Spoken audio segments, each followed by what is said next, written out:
Bien. El texto entonces que íbamos a trabajar el día de hoy, sí, que les habíamos dejado,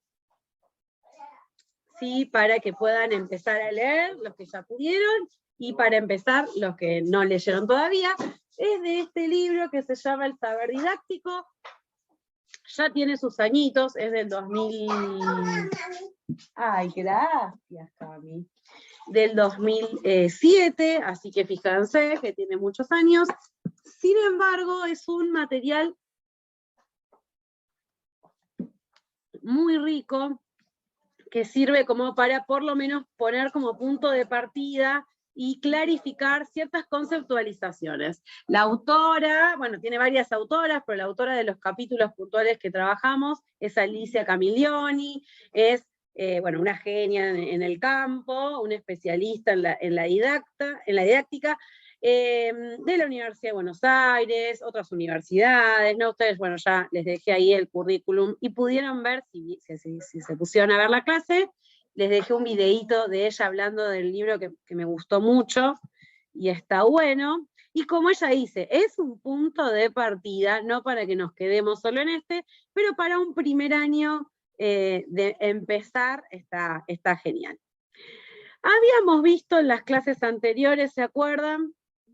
Que las ciencias, que la educación, nos cansamos, ¿no?, de decir que es un tema complejo, que es multidimensional, que tiene un montón de características y aspectos que se van interconectando, y por eso no existe una única ciencia que estudie la educación, sino que existen ciencias de la educación,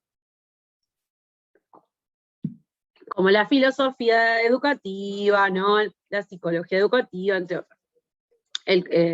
Teorías del currículum, bueno, esas están, política educativa, perdón, las teorías del currículum están dentro de didáctica, así que esa no.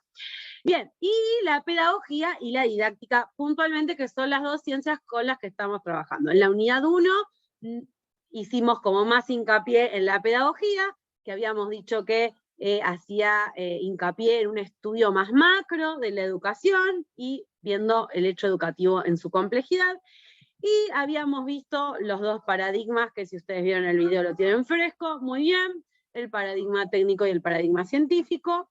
Y a su vez hablamos de que existía otra ciencia muy importante para la educación, que es la didáctica, cuyo objeto de estudio es la enseñanza. Y habíamos mencionado, sí, que ya no va a trabajar sobre, fíjense, los hechos de socialización, o sobre los hechos de tanto, por ejemplo, el mobiliario, o otras cuestiones, sino que va a ir a enfocar, ¿sí?, o la estructura edilicia de la institución, ¿sí?, o cuestiones de políticas, sino que va a hacer foco en la enseñanza, en esa tarea del docente enseñando a ese estudiante, y de todo lo que se juega en ese proceso de enseñanza, ¿no? En ese proceso de que hay estrategias, hay metodologías, hay recursos, hay contenido, ¿no? Y hay un montón de cuestiones que ya en la próxima clase también iremos profundizando. Pero, a su vez, ella lo que va a mencionar y lo que va a decir es que existe una cierta justificación para la didáctica, que no es lo mismo, no es todo lo mismo, y por eso es importante la didáctica como ciencia social. No es que da igual que exista a que no exista la didáctica. ¿Por qué Alicia Camiglioni hace tanto hincapié en esto de que exista la didáctica?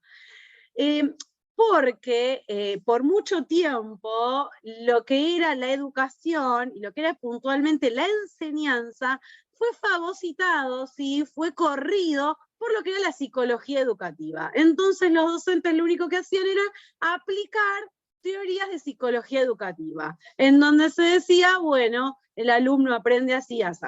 Y entonces Alicia Camioni hace como este hincapié de decir, no es lo mismo que exista o que no exista la didáctica, porque no todas las maneras de educar son iguales, porque no todos los métodos son iguales, porque hay diferentes cuestiones que se juegan dentro de la educación. Y antes de que se nos corte, les voy a compartir un videíto. Ahí ustedes me dicen si se escucha. Presten atención y ahora lo charlamos.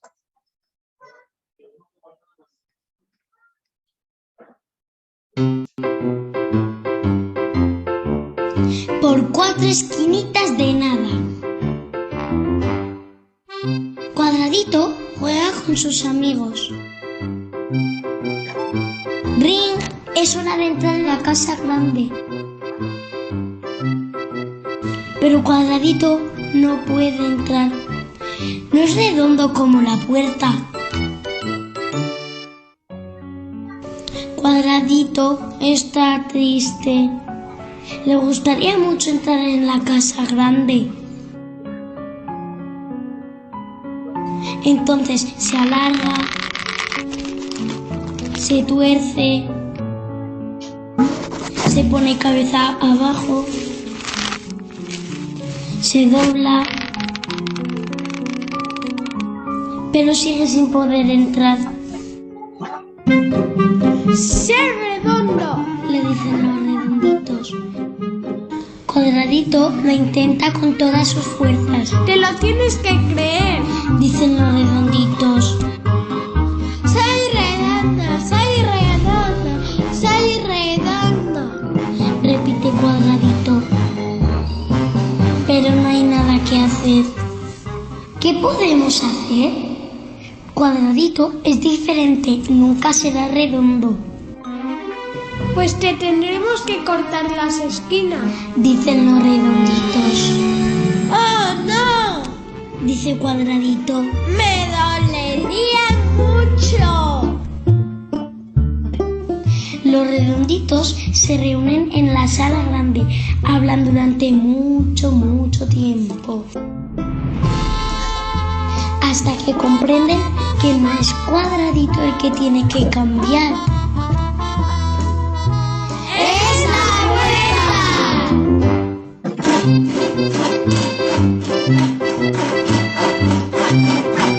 Entonces recortan 4 esquinitas.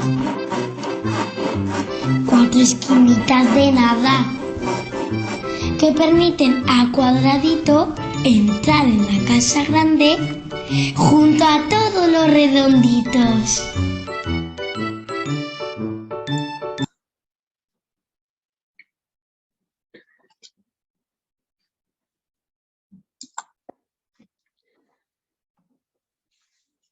Bueno, ¿qué les pareció?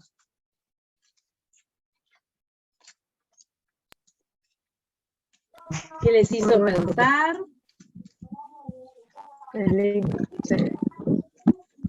Me asusté cuando me dijeron que tenían que cortarle los pedacitos al cuadrado.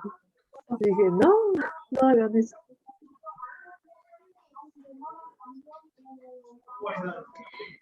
Yo pensaba en esto, ¿no? Ah, perdón, no sé, que hable 15. Me pareció creativo para explicar el concepto de incluir. Sí.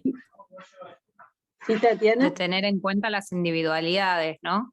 Que no, como decía mi compañera, no solo de incluir, sino que cada persona está inmersa en un contexto, en una historia, en una familia, en determinadas cosas que a uno lo determinan, y no por eso todos van a entrar de la misma forma, sino que hay que adaptarse.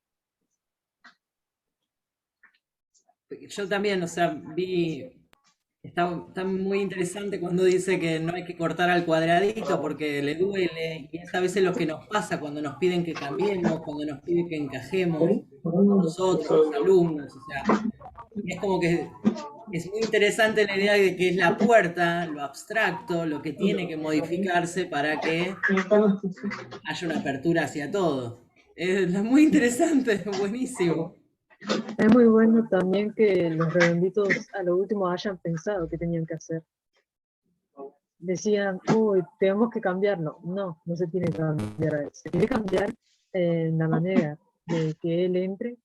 No, la manera no, la puerta para que él entre. Sí, sí, sí. Hay que cambiar, hay que buscar una manera para que él se adapte también, o que adaptemos el contenido a él. Se va a cortar ahora. Bueno, muy interesantes los aportes de todos y de todas. Esto de poder ver, ¿no? Diferentes, bueno, me pareció muy interesante que una de las compañeras decía, me dio miedo que lo querían cortar, ¿no? Como que nos pusimos todos en el lugar, ¿vieron? De cuadradito, o eso tiene la literatura, o este cuento, tiene esto de que te hace ponerte como en el lugar del sujeto y decir, no, o sea, a ver, pobre, se esforzó, pero es diferente, o sea, no va a entrar por ese hueco. ¿Qué otra cosa podemos hacer? Y qué bueno que existió, como decía una compañera, la reflexión, ¿no es cierto?, para poder nuevamente decir, no, bueno, a ver, si no va a cambiar, en vez de dejarlo afuera, ¿no? O sea, no, ¿qué podemos hacer nosotros para que sí pueda entrar? ¿No? ¿Y qué se podía hacer? Bueno, modificar la puerta. Me mata, vieron que dice, por 4 esquinitas de nada, o sea, eran unos pedacitos chiquititos, pero impedía que pueda pasar cuadradito. Entonces, qué interesante, ¿no? Que en la enseñanza pasa lo mismo, que a veces, si existe un único método, una única estrategia de enseñanza, una única manera de enseñar, de evaluar, etcétera, pasa esto, que en realidad yo termino excluyendo, ¿sí? Una de las compañeras dijo que había verdadera inclusión, ¿no? Entonces yo, quedándome con una sola manera de enseñar, muchas veces lo que yo hago es excluir justamente, porque si mi estudiante lo que tiene es unas características, ¿sí?, que necesita otras maneras para aprender, y yo solo le doy una única manera, entonces no va a entenderlo nunca. Y ahí sería la pregunta, ¿no? El problema está que él no lo entiende o que yo no le puse otras maneras también, otros recursos, otras posibilidades. Hoy por hoy, gracias a la tecnología, tenemos como otras posibilidades y hay que aprovecharlo. Siempre, digamos, igual el docente pudo ser creativo, pero hoy por hoy, o sea, a ver, puedo grabar audios, si a mi estudiante le cuesta la lectura, puedo conseguir el audio de la bibliografía, puedo poner videos, puedo usar gráficos, puedo usar, bueno, pedir diferentes propuestas para que mi estudiante pueda, sí, entender, acercarse, conocer, y acá estamos dando como ejemplos muy básicos, pero digamos, tiene que ver con esto la didáctica. La didáctica no es una ciencia social, como mencionábamos, es una ciencia social que se dedica a los problemas de la educación, a describirlos, a estudiarlos, a investigarlos, pero también se dedica a pensar soluciones y resolución para esos problemas. Entonces no es solamente teórica, y eso me parece que es muy importante que lo tengamos en cuenta. No es una ciencia solamente teórica. No es que solamente se pone como hipotetizar y divagar sobre la enseñanza, sino que busca soluciones concretas para lo que se está proponiendo o para los problemas que existen en la educación. Acá vamos a compartir la siguiente diapositiva, donde la autora, ¿sí?, empieza a enunciar la justificación de la didáctica, por qué justamente es necesaria y por qué no es reemplazable. Y entonces ella dice, no todas las formas de educación son igualmente legítimas ni liberadoras. Y me pareció, por eso les traía a colación el video de Cuadradito, porque no solamente tiene que ver con, y de paso les puse la imagen de la docente que tiene como en su mente que todos tienen que ser un cuadradito, y lo que está haciendo es al revés, ¿no? Agarrar los circulitos y recortarlos un poco para que queden cuadraditos. Ahora bien, esto no es legítima, no es igualmente legítimo que otras maneras de enseñar. No tiene que darse por válido, ¿sí? O igualmente válido.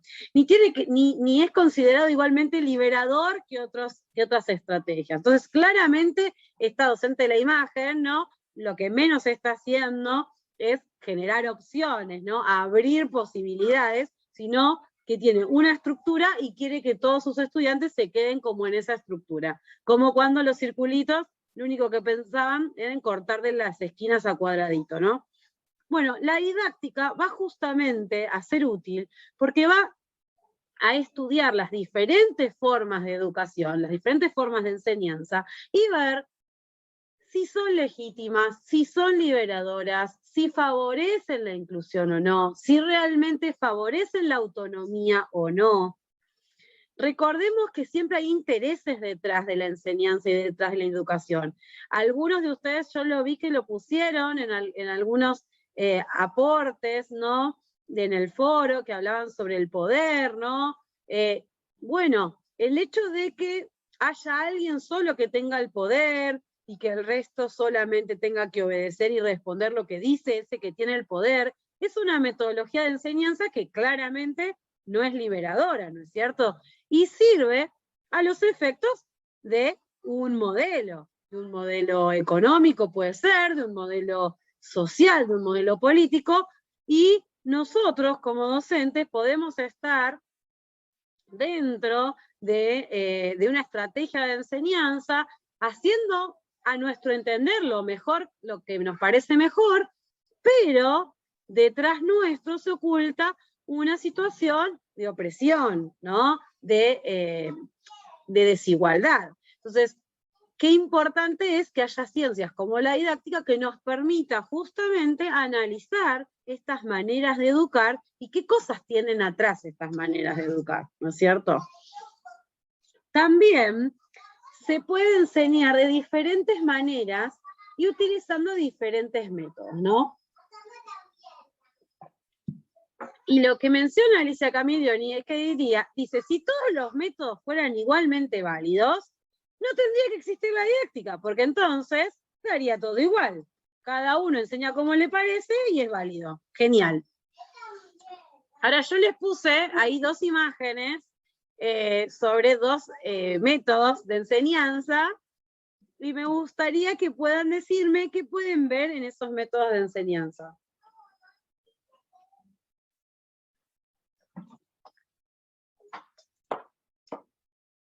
No sé si los ven. Hay un profe con un pizarrón enorme atrás. Sí. Creo que se relaciona con los métodos tecnocráticos y los científicos. Tiene que ver con los paradigmas, sí, sí, sí.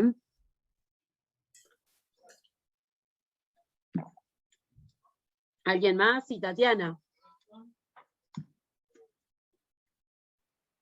Sí, yo veía que el aprendizaje basado en problemas es muy diferente a la otra imagen, que es como que te tira toda la teoría, y en cambio en aprendizaje base de problemas, a través de un problema, vos podés analizar junto, ya sea con el profesor o con los alumnos, qué datos relacionados con la temática se pueden sacar basados en ese problema, y como que da un intercambio más enriquecedor, primero hay una relación más entre pares, no es tan docente-alumno, sino que son los mismos alumnos que en base a ese problema abordan los que son los contenidos, a diferencia del otro que te tira toda la información y vos la tenés que asimilar.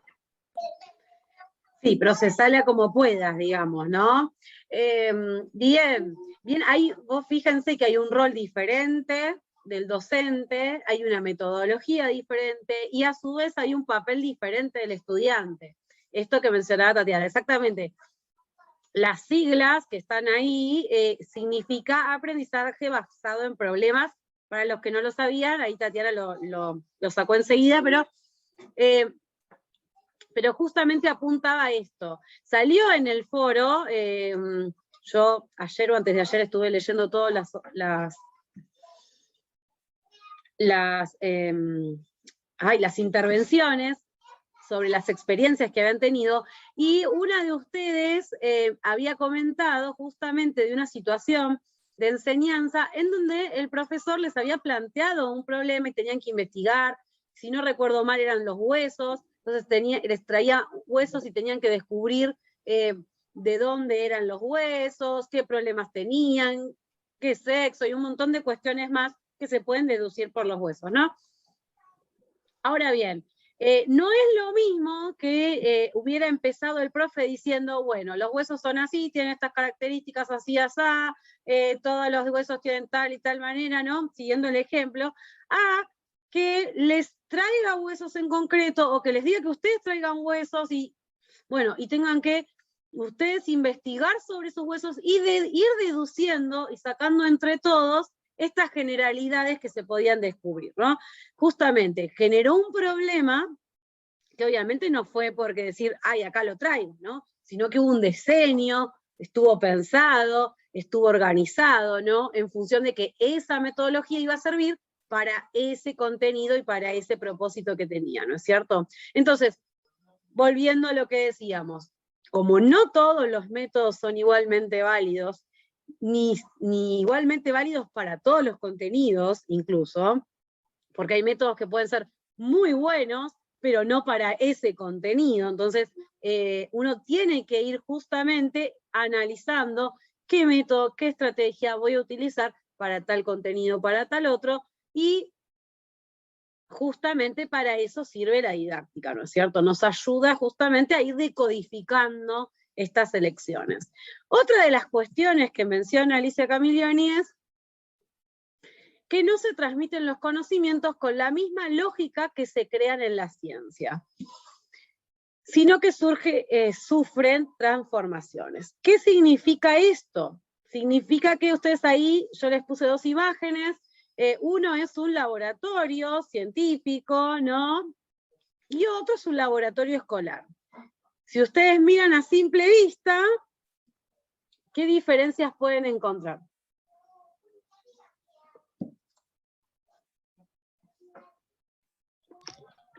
La inclusión y el tecnicismo puede ser, profe.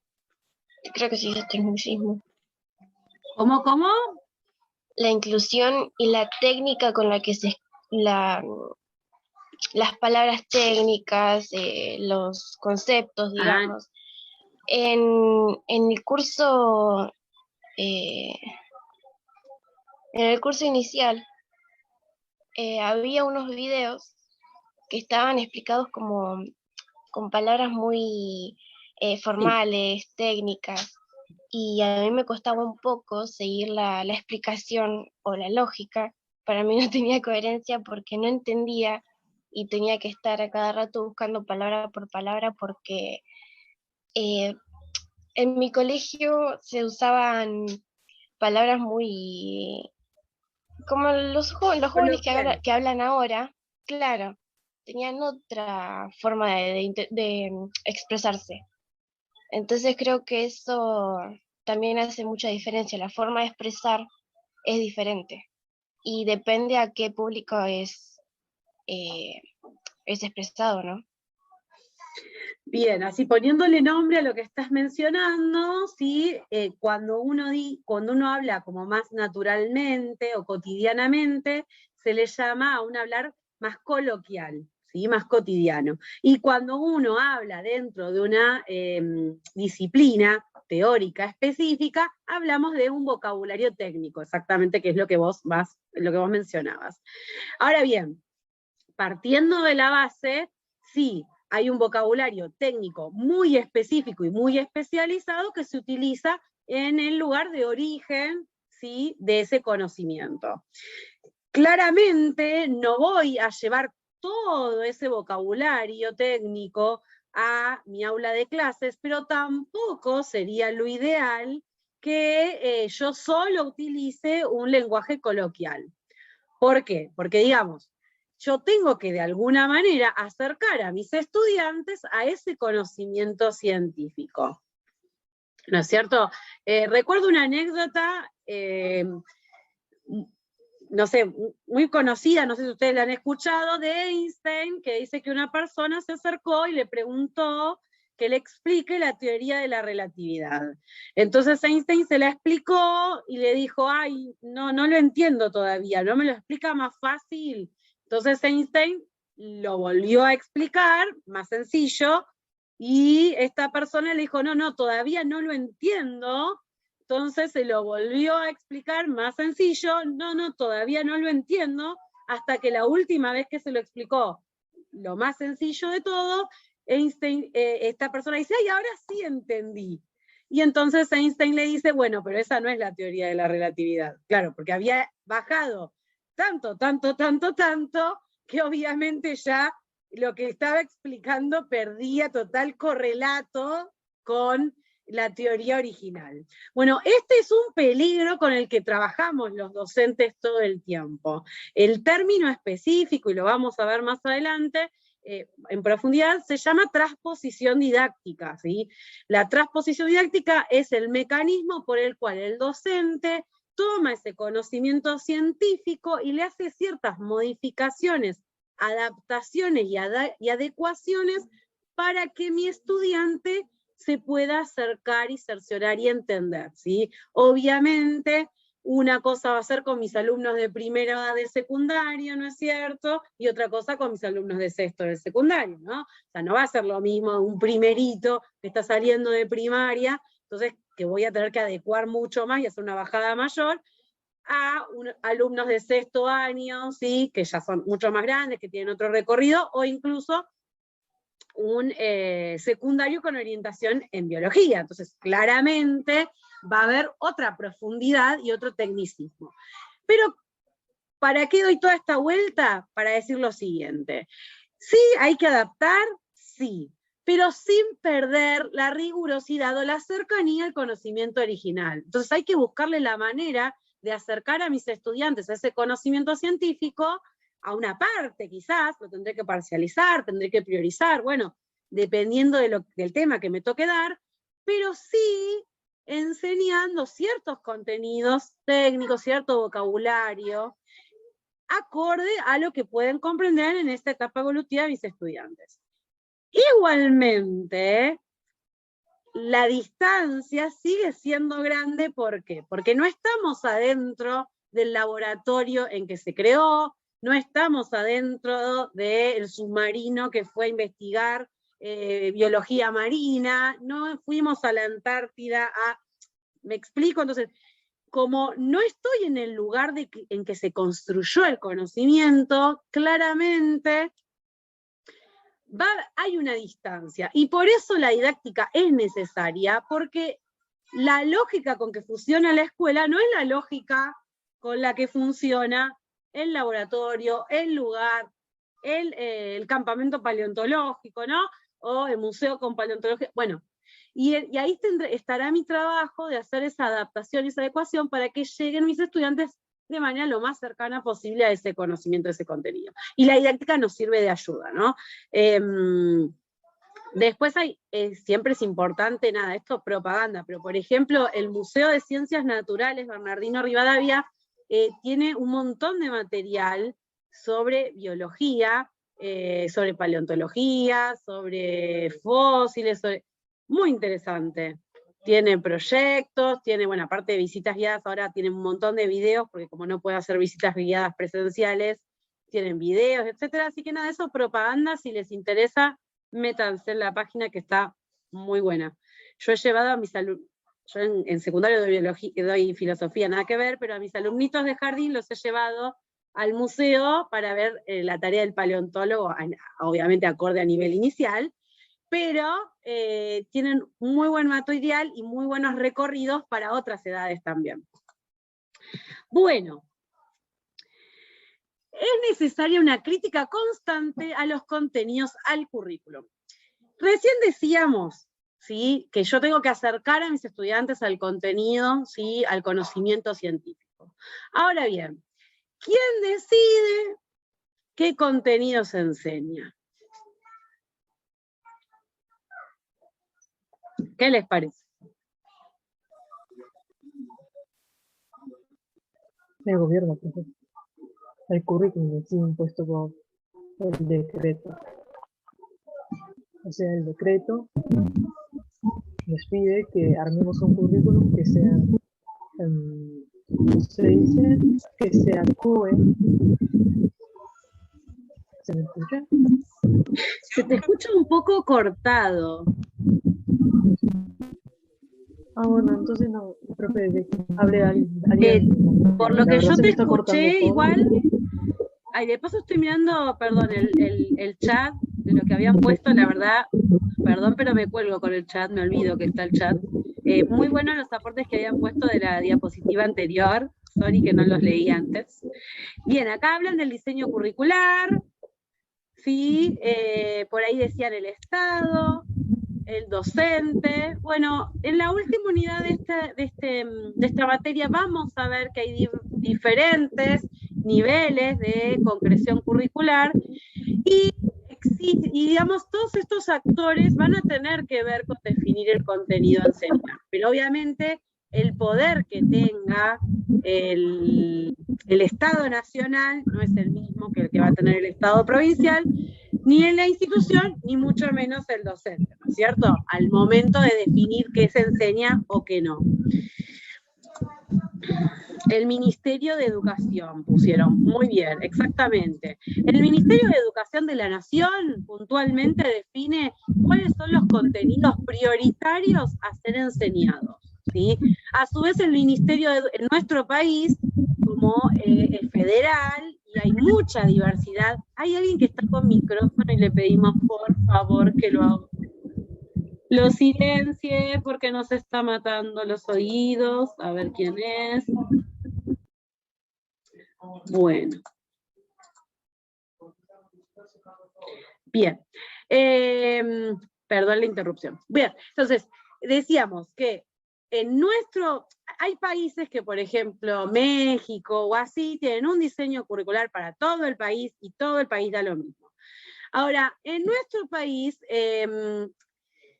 hay mucha diversidad, ¿sí? Entre regiones, es un país muy extenso, con mucha diversidad en idiosincrasia, en geografía, en economía, ¿sí? En las diferentes jurisdicciones, y por eso cada diseño jurisdiccional tiene sus variaciones y sus características puntuales, ¿sí? Pero lo mínimo que se tiene que dar para todo el país lo define el Ministerio de la Nación. Lo mínimo que se tiene que dar para la provincia de Buenos Aires lo va a decidir la Dirección General de Escuelas. En nuestra provincia se llama Dirección General de Escuelas, lo que en otras provincias se llama Ministerio de Educación Provincial, ¿no? Bien, entonces la Dirección General de Escuelas va a definir, ¿sí?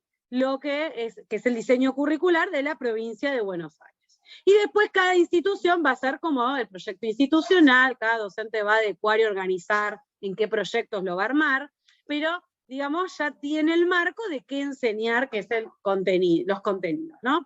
Ahora bien, si fuera que los contenidos ya están acabados, están fantásticos y no hay nada que discutir, no sería necesaria la didáctica. Pero lo que nos va a decir Alicia Camillioni es que justamente sí es necesaria la didáctica, porque como en toda cuestión, el currículum es una lucha de poderes, ¿sí? Interfieren poderes políticos, interfieren movimientos culturales, sociales, históricos, entonces se va transformando, y hay intereses creados de una clase social hegemónica, entonces siempre estas cuestiones están en interjuego, y es necesario revisarlas, problematizarlas, criticarlas, ¿sí? Y revisarlas. Algo muy notorio, por ejemplo, en historia. ¿Sí? Ustedes no van a enseñar historia, pero algo muy notorio es que en historia y en la mayoría de las materias, cuando se hace historia de la biología, historia de la filosofía, historia en general, se presentan en general hombres, ¿no? Hombres descubridores, hombres filósofos, hombres, ¿no? Hay como una preeminencia masculina en todo. No digo ni que esté bien ni que esté mal, pero sí en función de que esto se requiere problematizar, revisar. Y gracias a que se revisó y se problematizó, cada vez empiezan a aparecer más en los diseños curriculares esta apertura de poder visibilizar las acciones de las mujeres en la historia, por ejemplo, las acciones de las mujeres en la ciencia. Entonces, parecía en un momento histórico como que las mujeres no eran científicas, ¿no? Como que la ciencia era de hombres, ¿no? Vieron que hay un día de la mujer matemática que fue hasta hace poco, y de la mujer en las ciencias, y bueno, tiene que ver con esto, con volver a repensar y repreguntar y hacer el hincapié en la importancia de qué se enseña, cómo se enseña, y por qué se enseña esto y no se enseña otra cosa, ¿sí? Entonces, por eso hay que revisar el currículum. Ustedes fíjense que se me viene a la mente que Juana Zurduy, por ejemplo, es una mujer referente, ¿sí?, de la lucha de la patria, y sin embargo apareció, no es que no haya estado, sí, estuvo siempre en la historia, pero se la descubrió, entre comillas, hace un par de años atrás.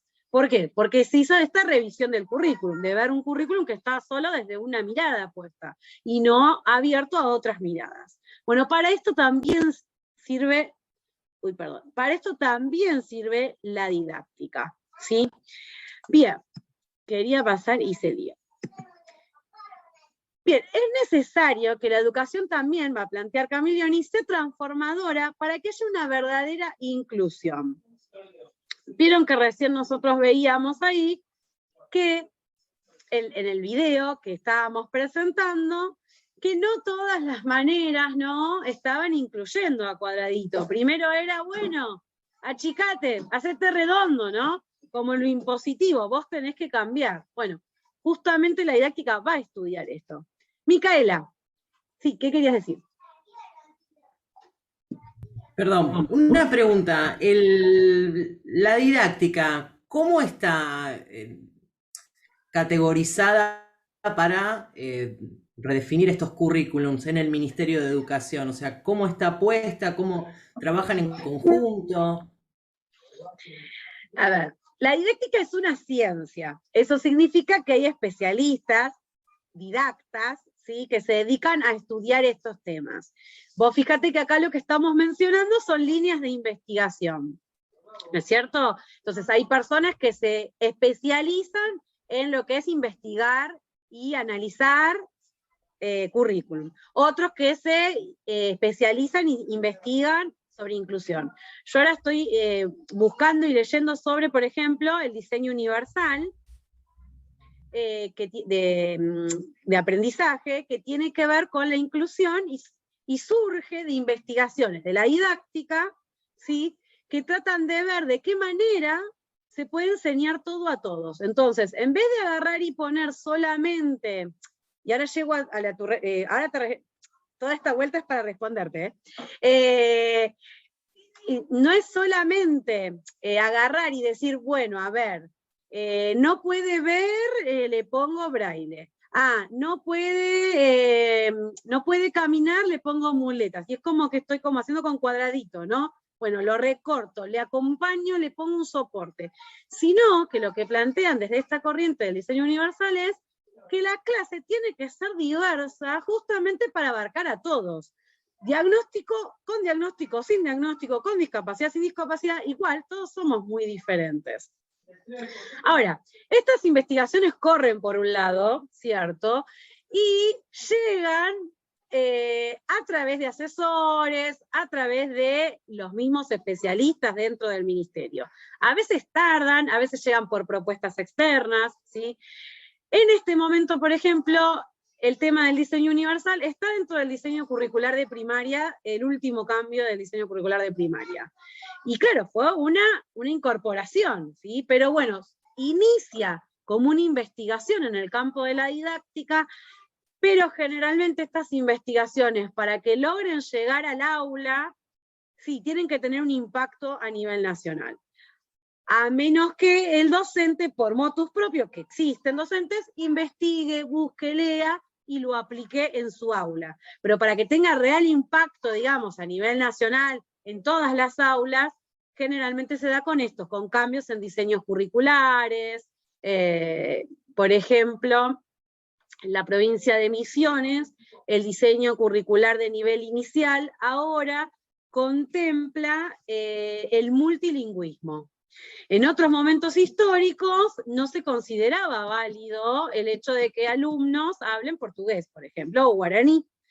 Hoy por hoy está considerado, supongo que los otros diseños también, yo el que tuve en la mano fue el de nivel inicial, que me pareció súper interesante, que estaba validado el multilingüismo como una estrategia de comunicación, visibilizado y como contenido de enseñanza. Entonces, ¿se va a enseñar castellano? Obviamente, porque es la lengua oficial, y el niño y la niña necesitan comunicarse oficialmente dentro de este territorio, pero también está válido y está reconocido y se trabaja el hecho de que tenga otras lenguas y se enriquecen todos.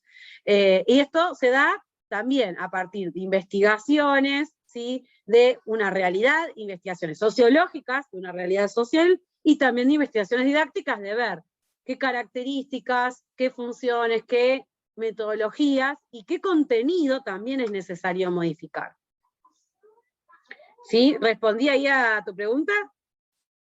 Buenísimo. Bueno, y de paso, vieron que hablé de este tema, de este punto en particular, que estábamos diciendo, de que para que realmente haya inclusión, justamente la didáctica se ocupa de estudiar esto. ¿Cómo? Como decíamos recién, con investigaciones, con viendo de qué otras maneras enseñar, de qué otras maneras pensar toda la enseñanza y toda la educación.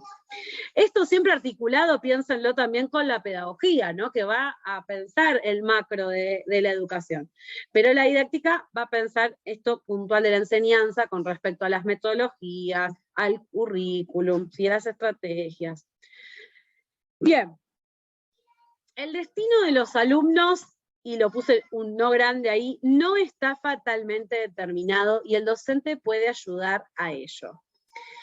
¿Qué significa esto que parece un trabalenguas? A veces, y puse una imagen, no por estereotipar, pero pasa muchas veces que escuchamos a docentes decir, no, pero si viene de tal sector no puede más, no puede hacer más, no entiende mucho, no va a poder con esto, no, pero ellos si van a salir todos tal cosa, entonces ¿para qué vamos a enseñar tal otro?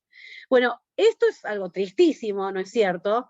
Y habla de una idea, de un preconcepto de que estamos fatalmente determinados o predestinados, ¿no? Entonces, por ciertas características biológicas, físicas, sociales, económicas o familiares incluso, porque viene de tal familia, viene del contexto, ya está.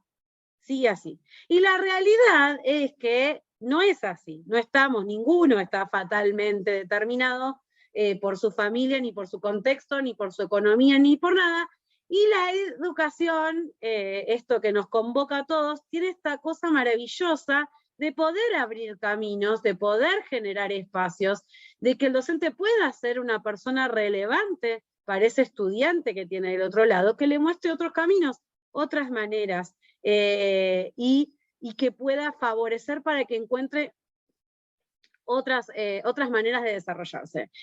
Se me ocurre, por ejemplo, el proyecto de orquestas para el Bicentenario. Es un proyecto, en este momento no está funcionando, pero que estuvo funcionando por varios años, en donde se hicieron orquestas en escuelas en entornos vulnerables.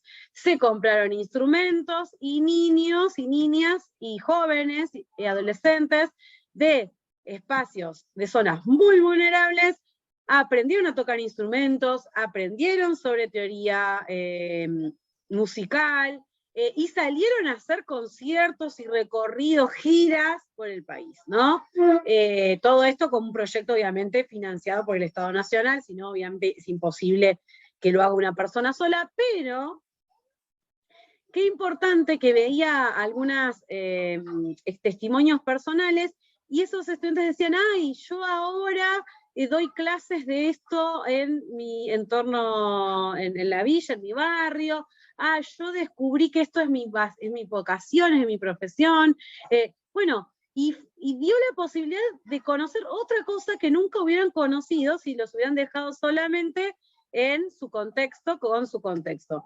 Como digo siempre, no es que está mal o bien que yo elija hacer tal o cual cosa. El punto es que la educación me tiene que ampliar el horizonte. Me tiene que mostrar un montón de caminos posibles. Y si después yo de conocer un montón de caminos posibles, sigo decidiendo elegir el mismo camino que eligió mi familia, está fantástico. Pero es mi elección. No porque no me quedó otra. ¿Me explico? Eso es vital, ¿sí? Y nosotros como docentes es súper importante que podamos hacer esto, ¿sí? De abrir caminos, generar posibilidades. Bien, a ver, ¿qué les parece esta viñeta que les traje acá? Hay otras muy conocidas, pero estuve buscando, esta me gustó.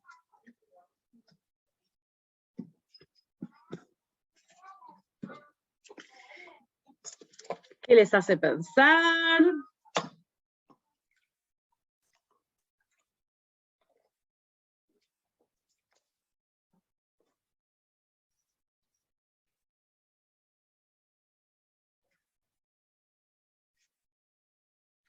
No sé, ahora me fijo si alguien puso algo en el chat porque siempre me olvido.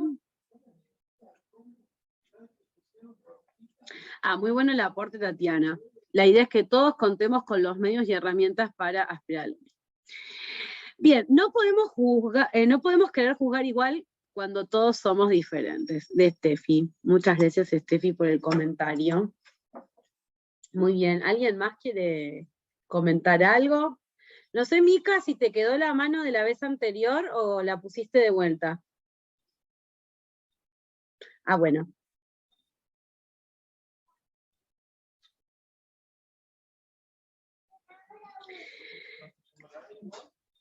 A ver, ¿alguien más se animó por el...? Con ese discurso se condiciona. Bien, cada uno cuenta con diferentes habilidades. Bien, se condiciona quien está aprendiendo. Bien. En esta viñeta, fíjense que se ve justamente la diversidad, por lo menos entre los animalitos. De paso ahora se va a cortar de vuelta y nos volvemos a conectar, así cerramos las últimas 2, 3 diapositivas.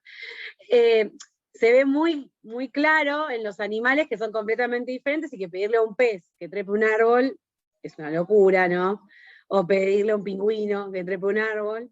Y obviamente van a estar en inferioridad de condiciones con el mono que va y rapidísimo. Entonces parece un genio, ¿no? Un súper inteligente el mono, pero bueno, ¿qué le estamos pidiendo al resto, no? Bueno, tiene que ver con esto, con que somos diferentes y que cuando le pedimos lo mismo de la misma manera y de una única manera a todos, claramente estamos condicionando y impidiendo esta diversidad y evaluando a veces no necesariamente lo que pretendemos evaluar, ¿cierto? Estábamos viendo la imagen, perdón, la imagen sobre evaluación, ¿no? Y justamente, ¿por qué les traje esa imagen? Porque a continuación, otro de los puntos por los que hablaba Alicia Camillioni, es que si solo se resolviera la evaluación, con que las autoridades definan de qué manera evaluar y listo, no se necesitaría la didáctica. Pero justamente no se resuelve solamente con que las autoridades digan, bueno, hay que evaluar de tal o cual manera. ¿Por qué?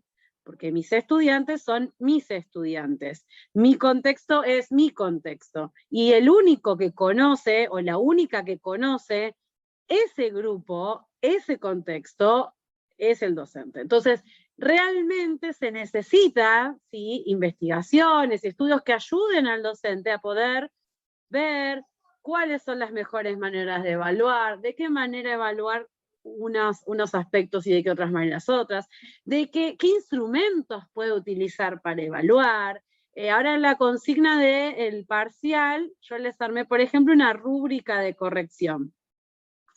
Que bueno, después cuando lleguemos a esa clase lo vamos a ver con más detalle, creo que la clase que viene igual lo vamos a explicar, pero el punto es, sí, que qué importante es que exista estudios que nos den sugerencias en cómo hacer devoluciones, en de qué manera ayudar al estudiante a conocer en qué mejorar, en qué potenciar, etcétera, ¿no? Para eso entonces también sirve la didáctica. Y otra que me parece que es súper interesante para ahora, también para ustedes que se están formando especialmente, que Alice Camilleri dice que el docente no nace con talento, no es que nació así, le sale nato, es un genio natural, sino que se forma, es un profesional, somos profesionales de la educación. Obviamente cada uno puede tener más o menos características innatas propias, ¿sí? Pero eso, digamos, no es que te hace ser buen o mal docente, sino que después se construye el rol docente.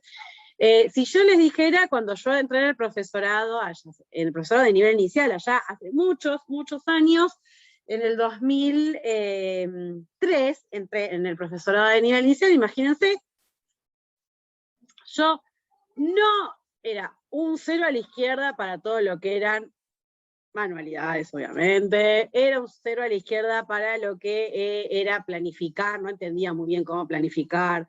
Las primeras prácticas que hice, la primera actividad en realidad que hice, mis alumnos se fueron por todos lados, se desparramaron, no volvían nunca más, revolearon aros para todos lados.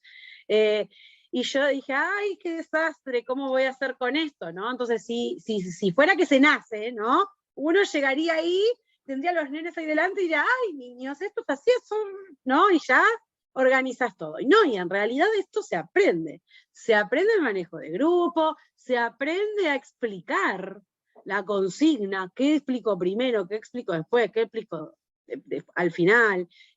Se aprende a decir preguntas para motivar, se piensan, se repiensa, se aprende a seleccionar recursos, ¿no? O sea, al principio uno agarra y copia las actividades que le pasan los compañeros y dice, está buena, vamos a probar, y prueba todo, y después antes vas diciendo, no, esto para este grupo ni lo intentamos, esto lo pruebo sí con este grupo, pero le voy a hacer tales modificaciones, ¿no? Bueno, pero todo este bagaje de conocimientos y de construcción que uno va haciendo, es ese rol docente profesional que se va desarrollando. Entonces, es importante que uno entienda que no me va a salir todo perfecto desde el primer día, ¿sí? Que no nazco así, sino que es una profesión. Nadie piensa que uno nace médico, ¿no? Nadie piensa que uno nace arquitecto. ¿Y por qué a veces la docencia parece como que tiene que ser un don nato, ¿no? No, también es un ejercicio profesional como cualquier otro, que requiere de una formación profesional, de un compromiso también profesional, ¿sí? Como otras profesiones, como lo que es el área de salud, requiere también de un compromiso profesional, ¿cierto? Bien. Después, y vamos a ir concluyendo para no torturarlos más de la cuenta, en el capítulo 2 de la didáctica mencionaba, bueno, esto que lo dije al principio, sí, que es una ciencia social, que describe las prácticas de la enseñanza y las fundamenta, que se constituye como toma de posición frente a problemas de la enseñanza, ¿sí? Cuando hablamos de toma de posición es porque también va a haber paradigmas en la didáctica, ¿sí? Para tomar posición, ¿sí? Y que procura resolverlos. Esto que fuimos haciendo como la justificación paso a paso, tiene que ver con que ¿existen problemas en la educación? Sí. ¿Existen problemas en la enseñanza? Sí. Si fuera no tan fácil y se naciera sabiendo, con una clase ya estaríamos todos, ¿no es cierto? No existirían tantos libros, no existirían tantas investigaciones. Bueno, como no es así, y es un saber científico, es un saber profesional, la didáctica se ocupa de tratar de resolver estos problemas en la educación.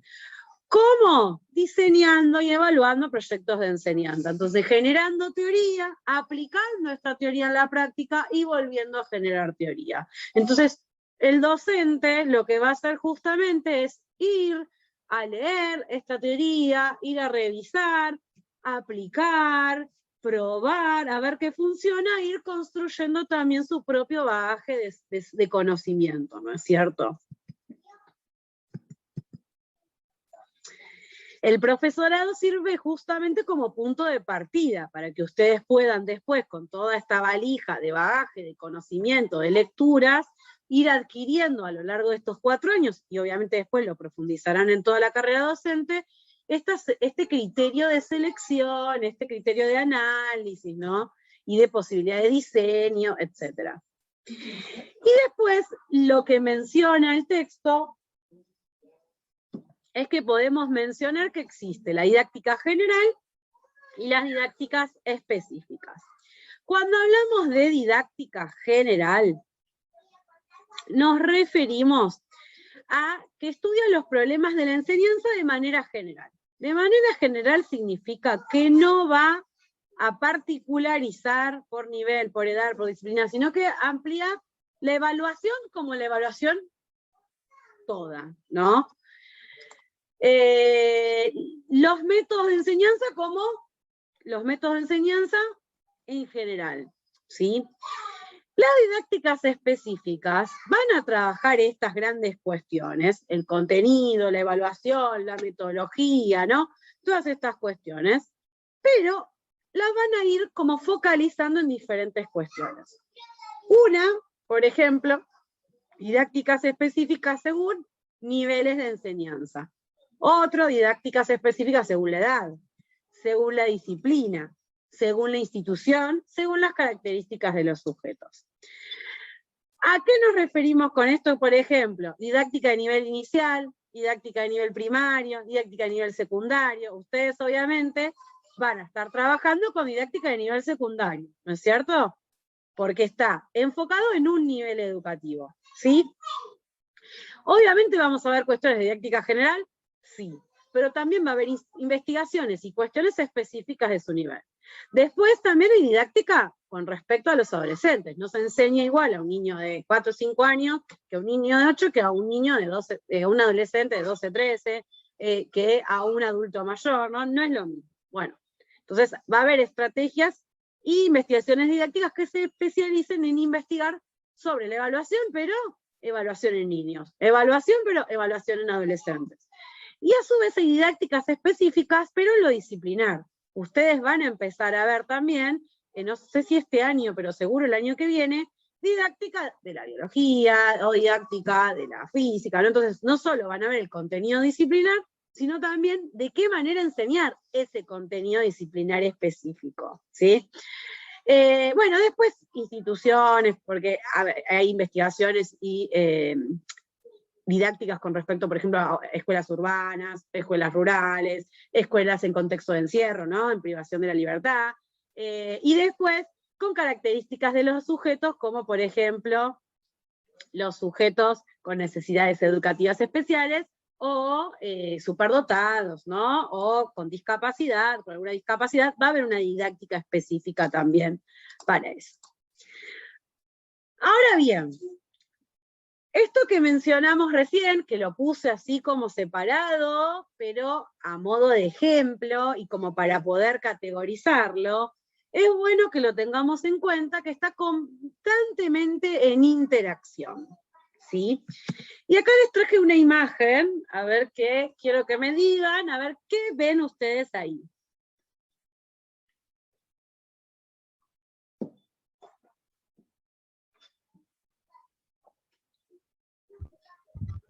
Los que ven, ¿no? Pobre, los que están colgados no lo ven, pero los que sí pueden ver, a ver qué ven. Unos insectos, cocodrilo, algo medio abstracto. Un barquito, parece un barco, muchos colores, obviamente. Un barco, colores. ¿Qué más? Con textura. ¿Cómo? Perdón, Gisela, no te escuché. Con textura. Hay como una textura. Acá está bordado y pintado, dice Alanis. Puede ser también, no sé, se me ocurre, espermatozoides tratando de llegar al óvulo. Montañas también, profe. Mira, Montaña. Genial, la verdad que vieron un montón de cosas. Está muy bueno. Vieron más cosas de las que yo me había imaginado. Bien, ahora les hago otra siguiente pregunta. ¿Pueden encontrar un hilo solo que sepan de dónde va hasta dónde va? Dentro de todo eso que estaban viendo, montañas, un espermatozoide, cocodrilitos, textura. No. El hilo vertical, el rojo. ¿Y pueden saber exactamente dónde está, para dónde va? No, no tienen como un hilo conductor. Sí. Hilo rojo, como tipo con puntitos, algo así, pareciera. Bien. ¿Y podés determinar con qué otros hilos está relacionado? Sí, con la cola de los cocodrilos.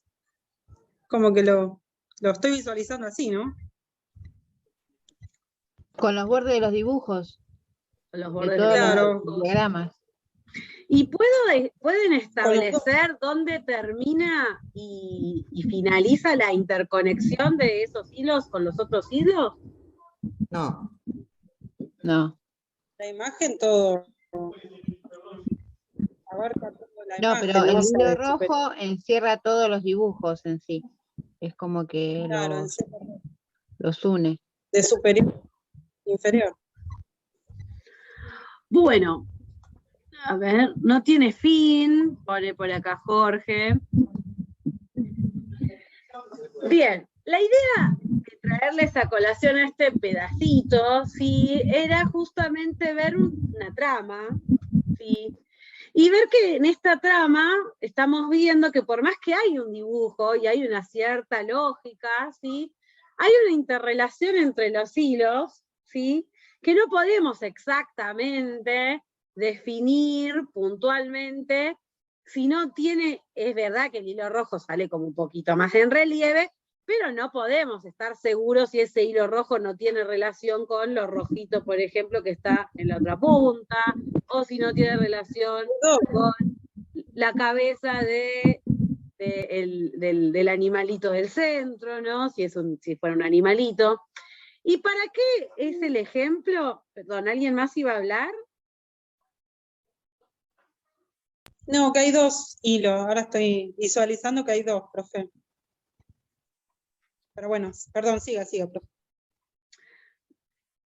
Claro, bueno, igualmente era el ejemplo, era justamente para poder ver que de la misma manera, digamos, que estos hilos están interconectados e interrelacionados y se van sirviendo unos de otros todo el tiempo, la didáctica general y las didácticas específicas, en vez de ser un árbol con ramas, que está todo acá, todo allá o todo allá, vamos a encontrar que las investigaciones se retroalimentan y se interrelacionan todo el tiempo.